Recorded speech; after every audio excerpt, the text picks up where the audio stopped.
Hello everyone, welcome to my channel. Today, I want us all to think seriously together about this. Why should our campus be 100% smoke free? Sure, smoking is a personal choice. Fine, but let's flip the logic. If you don't smoke are forced to breathe in the smoke, is that really fair? Absolutely not. This is an issue of basic fairness. Our campus, as an institution of higher learning, must be a safe space. Clean air, free from smoke, is not a luxury request. It is a fundamental right for every student and staff member here. We have the right to walk casually from building to building, from the library to cafeteria, without being forced to inhale someone else's toxins. That is what I call personal pollution. Beyond the health of our lungs, there the aesthetic concern. If there is a lot of smoke, inevitably, there will be lots of cigarette butts everywhere. Those butts aren't just regular trash. We know they are incredibly difficult to decompose and they pollute the soil and water system. Do we want to allow the environment where we study and pursue knowledge to become dirty and unhealthy because of one small habit we overlook? Our campus is our image, and a clean, healthy and disciplined image is one we must protect together. Now, the biggest challenge in the current era isn't just traditional cigarettes, but also vapes and e-cigarettes. Sometimes the vapor is hard to detect. The flavor is sweet like candy, so we underestimate the harm. But remember, vaping also produces vapor and substances that can be disruptive. And above all, you never know the health status of others. Perhaps a friend ours has asthma, a staff member is expectant mother, or someone is deeply struggling to quit smoking. Our solidarity is key. So, friends, stop normalizing smoking in just any place, especially the campus area. If you see friends smoking, address them politely. A smoke-free campus will make us comfortable, focus on studying, and most definitely much healthier.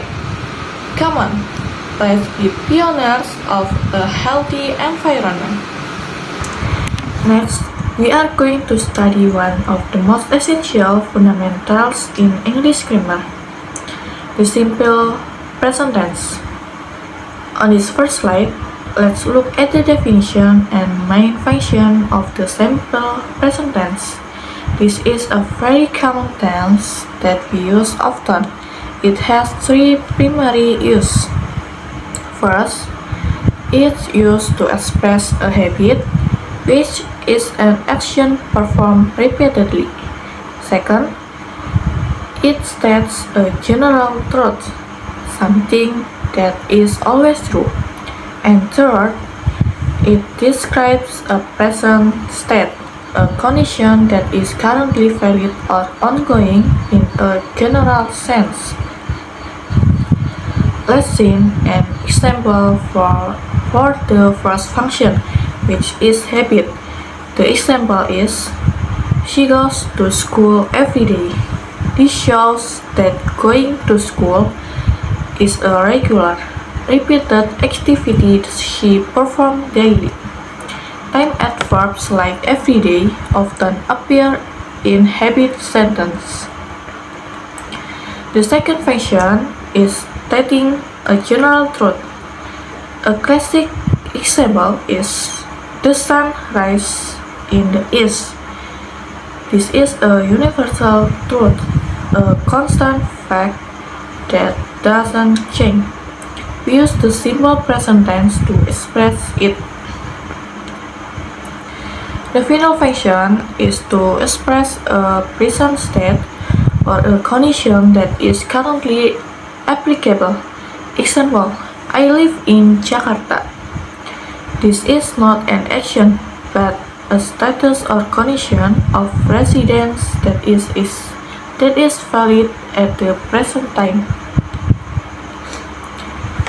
Now, let's move on to the core of the grammar, the formula or pattern. We will start with the positive sentence. The formula is subject plus verb 1. However, there is a special rule.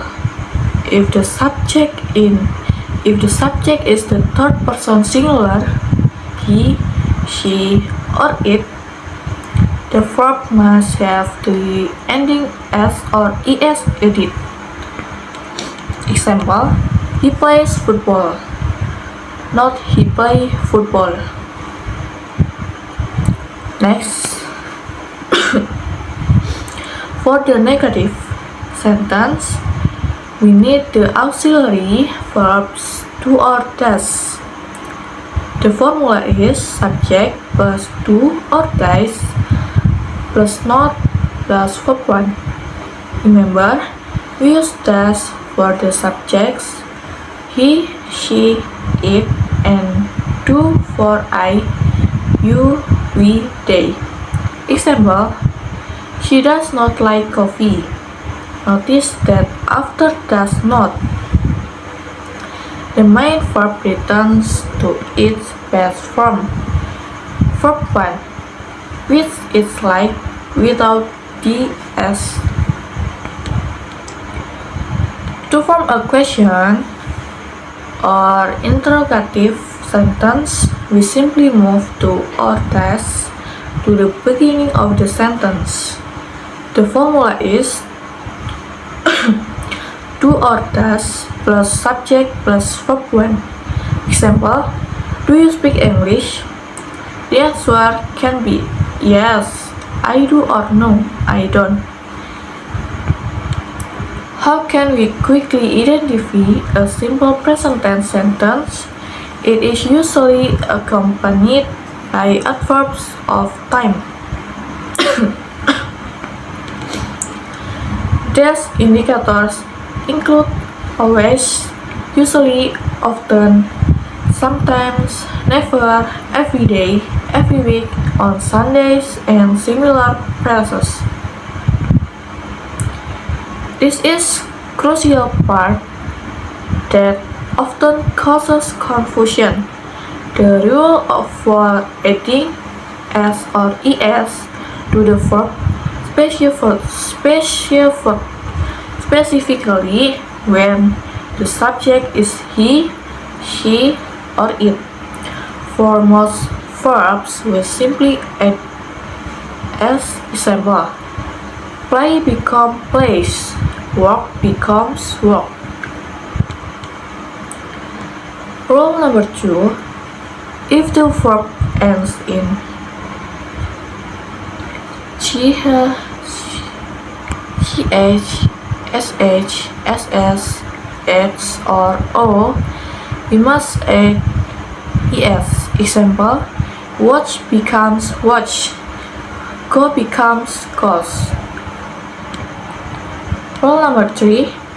For verbs ending in a consonant followed by the letter y, the y changes to I before adding es.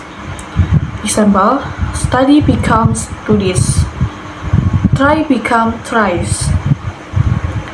Finally, if the verb ends in a vowel a, e, I, o, and u, followed by the letter y, we simply add s. Example, play become plays, enjoy become enjoys.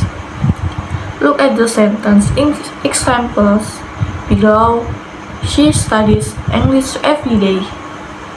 Follow the rule of y changing to I plus es. He goes to school by bike. Follow the rule of ending in or requiring es.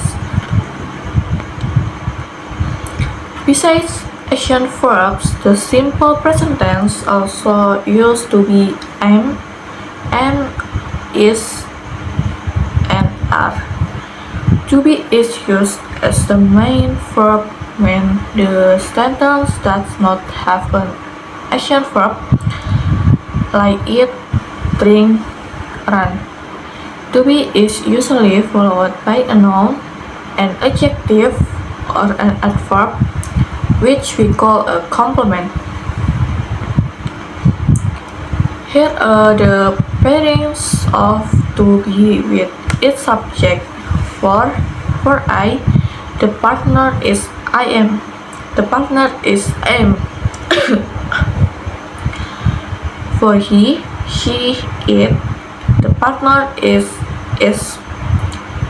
And for you, we, they, the partner is are. Look at the examples of to be sentence. The structure is simple because it doesn't need to or does.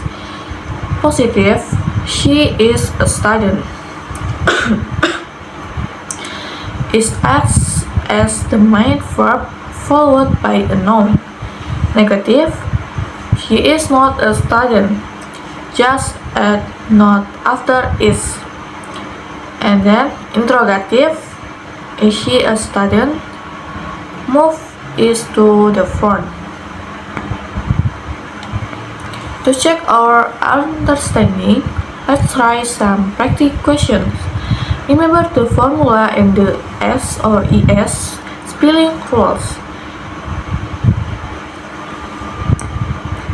Question 1. The teacher, blah blah blah, English in the classroom. The subject is the teacher. The verb must have S or is ES added. The answer B. Teaches, because the subject is singular. Question 2. My cat usually blah blah blah under the table. The subject is my cat. The answer B. Sleeps, because the subject is singular. Question 3. They blah blah blah the guitar every weekend. The subject is they. The answer A. Play, because the subject they does not require the addition S or ES. Question 4. She blah blah blah coffee in the morning. The subject is she. The answer B. Drinks, because she subject requires S on the verb. And then question 5. I always blah blah blah my homework after dinner. The subject is I. The answer A. Do. I subject does not require the addition of S or ES. Alright. That was the complete explanation of the simple present tense, including its function, formulas, and the S or ES spelling rules. Essentially, use this tense for habits and facts. So, what do you think? The simple present tense is quite simple, isn't it? Don't forget to apply the formulas in your daily sentence. Thanks for watching and see you next time. Bye.